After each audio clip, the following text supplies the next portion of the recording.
हम लोग आज अध्याय 5 का जो 5.1 है उसके कंसेप्ट को समझेंगे। उसमें सबसे पहले हम लोग को है सामतत्व पढ़ना, मतलब कंटिन्यूटी।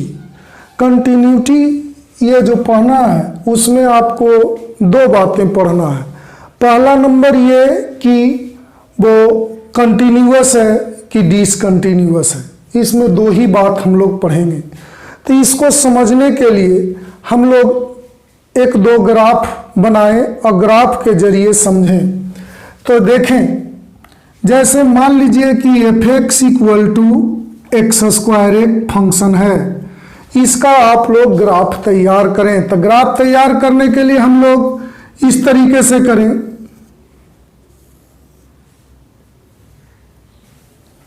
देखिए x f(x), अब देखा जाए यहां पर दो चार वैल्यू लें कि ग्राफ खींचा जाए।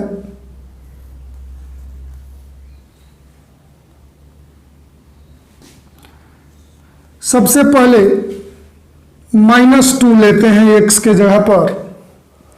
यहां पर -2 रखिए तो -2 का जब वर्ग कीजिएगा तो 4 आ जाएगा। -1 रखिए 1 आएगा, 0 रखिए 0 आएगा, 1 रखिए 1 आएगा, 2 रखिएगा तो 4 आएगा। ऐसा तो आप लोग समझ रहे हैं। यहाँ पर -2 तो -2 का वर्ग 4, -1 वर्ग 1, 0 का वर्ग 0, 1 लेते हैं तो 1 का वर्ग 1, 2 लेते हैं तो 2 का वर्ग 4। अब इसका ग्राफ खींचने के लिए एक सिंपल सी व्यवस्था तैयार कीजिए। एक लीजिए आप x अक्ष और एक y अक्ष। तो x डैश y डैश, ये तो आप लोग अच्छे से समझते होंगे। 0 1 2 3 -1 -2 -3 -1 -2 इधर ले लेते हैं। तो अब देखिए -2 तो 4, -2 1 2 3 4 ऐसे ले लिए। -2 तो 4, तो यहां पर एक पॉइंट आएगा, -2 इधर से 4 मिला। -1 1, फिर 0 का 0 है, 1 1 2 और 4 यहाँ पॉइंट मिलेगा। इस तरीके से रफली जो हम लोग ग्राफ खींच रहे हैं तो ये ग्राफ इस तरीके से चलेगा।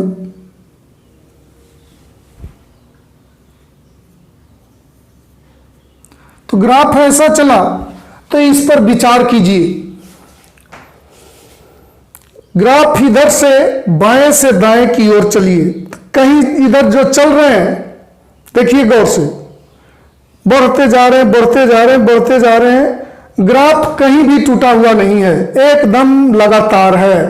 तो इसको कहेंगे कि ये जो फंक्शन है f(x) कंटिन्यूअस फंक्शन है। अब एक कंटिन्यूअस मतलब समतत्व फंक्शन है। अब हम लोग एक डिसकंटिन्यूअस फंक्शन के लिए एक एग्जांपल देखेंगे।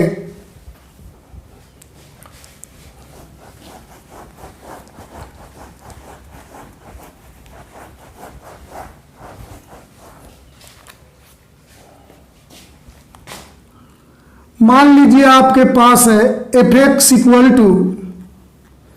-1 जब x 0 से छोटा है, 0 जब x 0 के बराबर है, 1 जब x 0 से बड़ा है। ऐसा मैंने एक फंक्शन लिया। अब इसका ग्राफ खींचा जाए।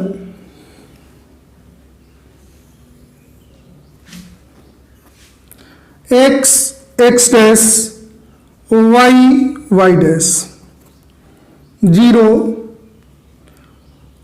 1 -1। इधर तो x 0 से छोटा है, इधर x 0 से बड़ा है। तो ध्यान से देखिए बाबू, यहां पर x 0 से छोटा हो मतलब x का वैल्यू -1, -2, -1.1, -1.2 कुछ भी हो जीरो से छोटा, तो fx का वैल्यू -1 ही होता है। तो जीरो से छोटा कुछ भी लेंगे तो -1, कुछ भी लेते हैं -1, तो ये ग्राफ इस तरीके से चलेगा। कुछ भी लेते हैं तो -1, ऐसा ग्राफ चला। लेकिन जब आप x = 0 लेते हैं तो 0 होता है, तो x = 0 के सामने -1 नहीं होगा, तो नहीं होगा। तो इसको कैसे लिखते हैं, इस जगह एक होल बनाएंगे, एक छिद्र जैसा दिखा देंगे, ये हो गया। x = 0 तो fx = 0, तो 0 तो 0 यहां पर आ जाएगा, ऐसे रंग देंगे। x = 0 तो 1 नहीं होता, तो 0 के सामने 1 पर इस तरीके से वैकेंट प्लेस रहेगा। अब 0 से बड़ा कुछ भी लीजिए, 0 से बड़ा 1, 2, 3 कुछ भी बड़ा लीजिए, जैसे 0.1, 0.2, 0.3 कुछ भी बड़ा ले 0 से, तो fx का वैल्यू 1 होता है। तो इधर जो भी होगा वैल्यू x का 0 से बड़ा होगा, तो कुछ भी लेते हैं तो 1 आता है।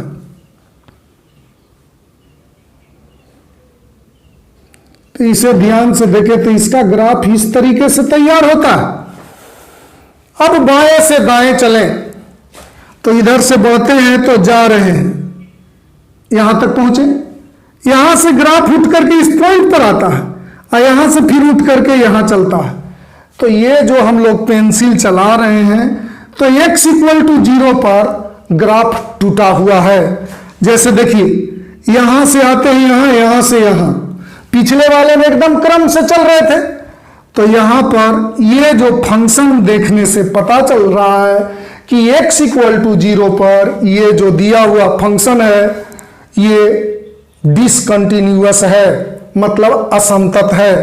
तो आप लोग को कंटिन्यूटी मीन्स यही है कि किसी पॉइंट पर या किसी इंटरवल में वो संतत है कि असंतत है, ये पता करना है।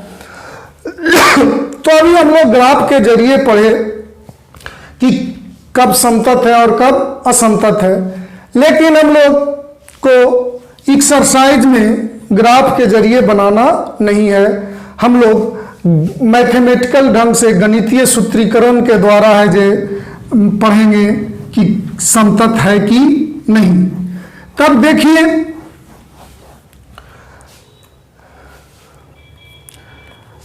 सबसे पहले हम लोग को पढ़ना है x = c, जरा सा ध्यान दीजिए, x = c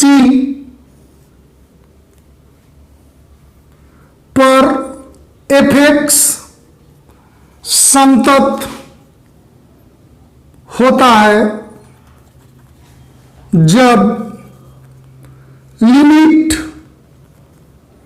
x tends to a fx = fc हो। ये बात एकदम याद रखें, x = c पर fx संतत होता है जब limit x tends to a fx = fc हो। तो एक समस्या यह है कि limit x tends to a fx का मान कैसे निकलेगा। तो ये 11th क्लास में आप लोग लिमिट वाले चैप्टर में आप लोग पढ़े हैं। तो एक चीज ध्यान दें बाबू, ये जो आप लोगों को याद रहना चाहिए कि x = c पर fx संतत होता है जब limit x tends to a fx = fc हो। इसे प्रॉब्लम में बनाने के वक्त आप लोग को समझाएंगे कि इसका मान कैसे आसानी से निकल जाता है, और आप लोग जानते भी होंगे, 11th क्लास में पढ़े हैं। एक चीज देखिए, थोड़ा सा बात अभी करते हैं। x = c पर fx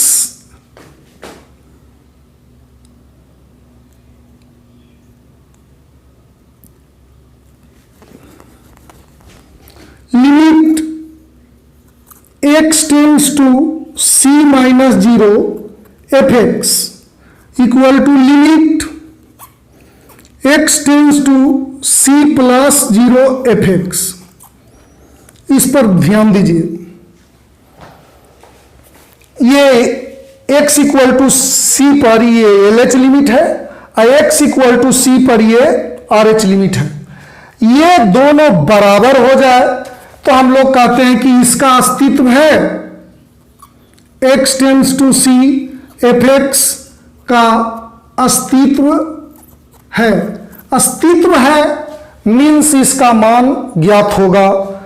तो इसका मान कितने के बराबर होता है? तो ये दोनों बराबर मान लीजिए कि k के बराबर है। तो इसका मान होगा लिमिट x टेंड्स टू सी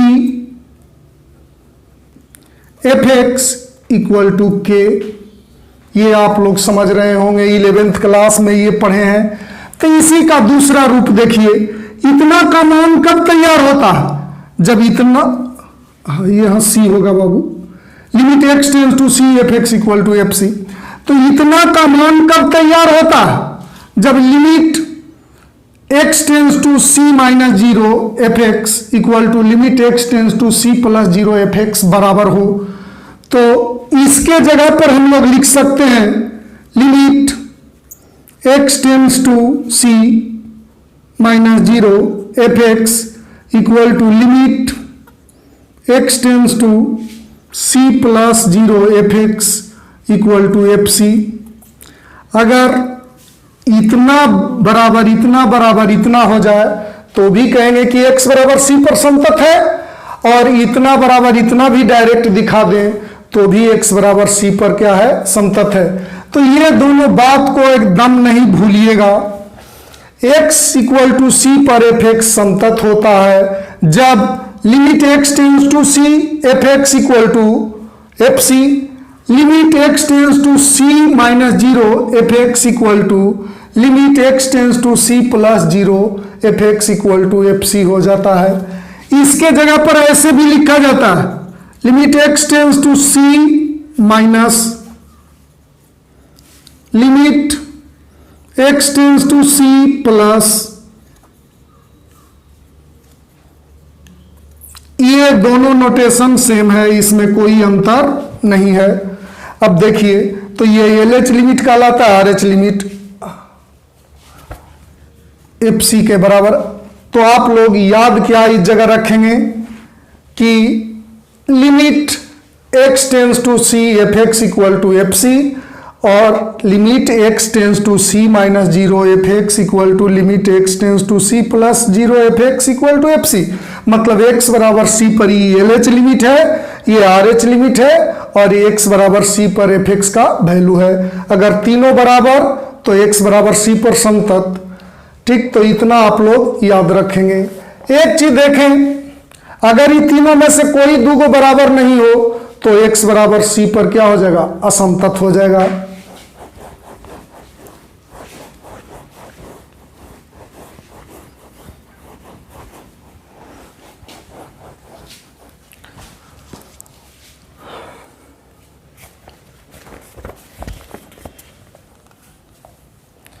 अब देखिए, इंटरवल इतना के बारे में आप लोग अच्छे से समझें। इतना का मतलब होता है x such that x belongs to R, जहां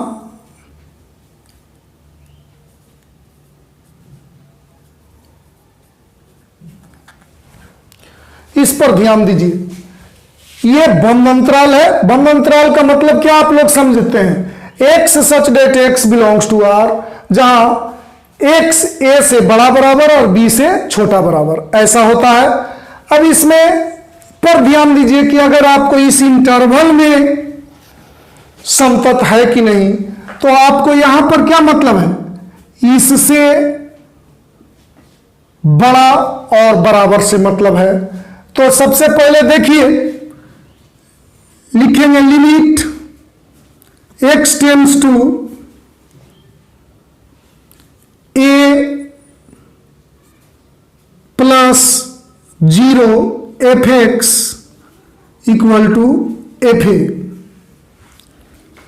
limit x tends to b minus 0 fx equal to fb। ध्यान से समझिएगा इसे।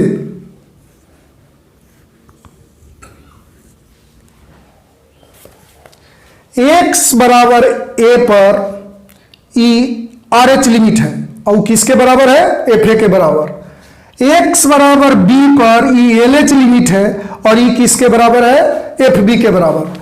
तो आप लोग देख रहे हैं a से b तक, हमें a से छोटा के से मतलब नहीं है, मतलब यहां पर limit x tends to a minus zero f x से हम लोग को कोई मतलब नहीं है। यहां पर b से बड़ा से कोई मतलब नहीं है, limit x tends to a plus zero f b plus zero f x से कोई मतलब नहीं है, इससे बड़ा से मतलब नहीं है, इससे छोटा से मतलब नहीं है। तो इस पर x बराबर a पर आर एच लिमिट अगर एफ ए के बराबर हो, और दूसरा चीज x बराबर b पर एल एच लिमिट जो है वो एफ बी के बराबर हो, और एक तीसरा बात a और b के बीच में कोई फंक्शन जो एफ एक्स है ये सभी के लिए समतत हो। अगर ये तीन बातें इसमें फॉलो करे एफ एक्स के लिए तो कहेंगे कि बंद अंतराल ए बी में एफ एक्स क्या है, समतत है। अब देखिए एक थ्योरम आप लोग ध्यान में रखिएगा।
इस पर ध्यान दीजिए।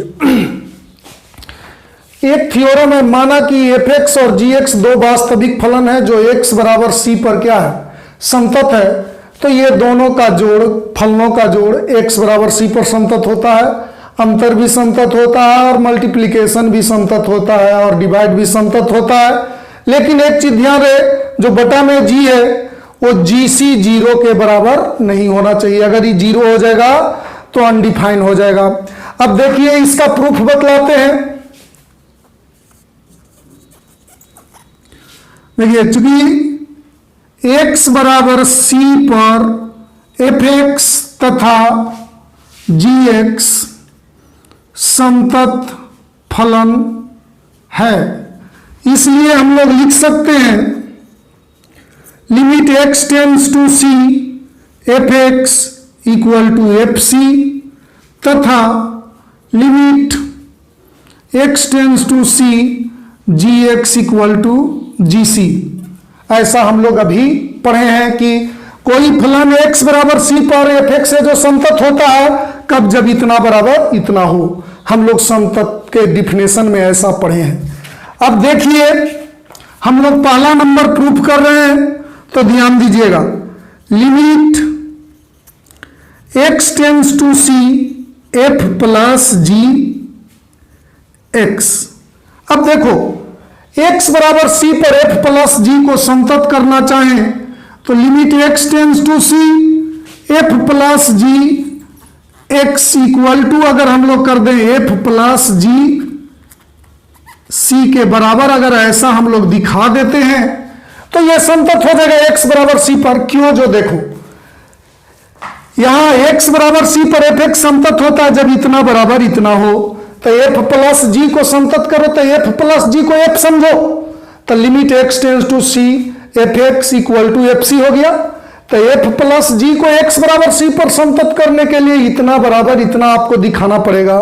तो देखिए इतना को हम लोग लिखेंगे limit x tends to F x plus ji X, F plus G के परिभाषा से। ये आप लोग 11th क्लास में पढ़े होंगे कि दो फलनों का योग को हम लोग लिखते हैं एफ एक्स प्लस जी एक्स। अब limit x tends to c f x plus limit x tends to c g x.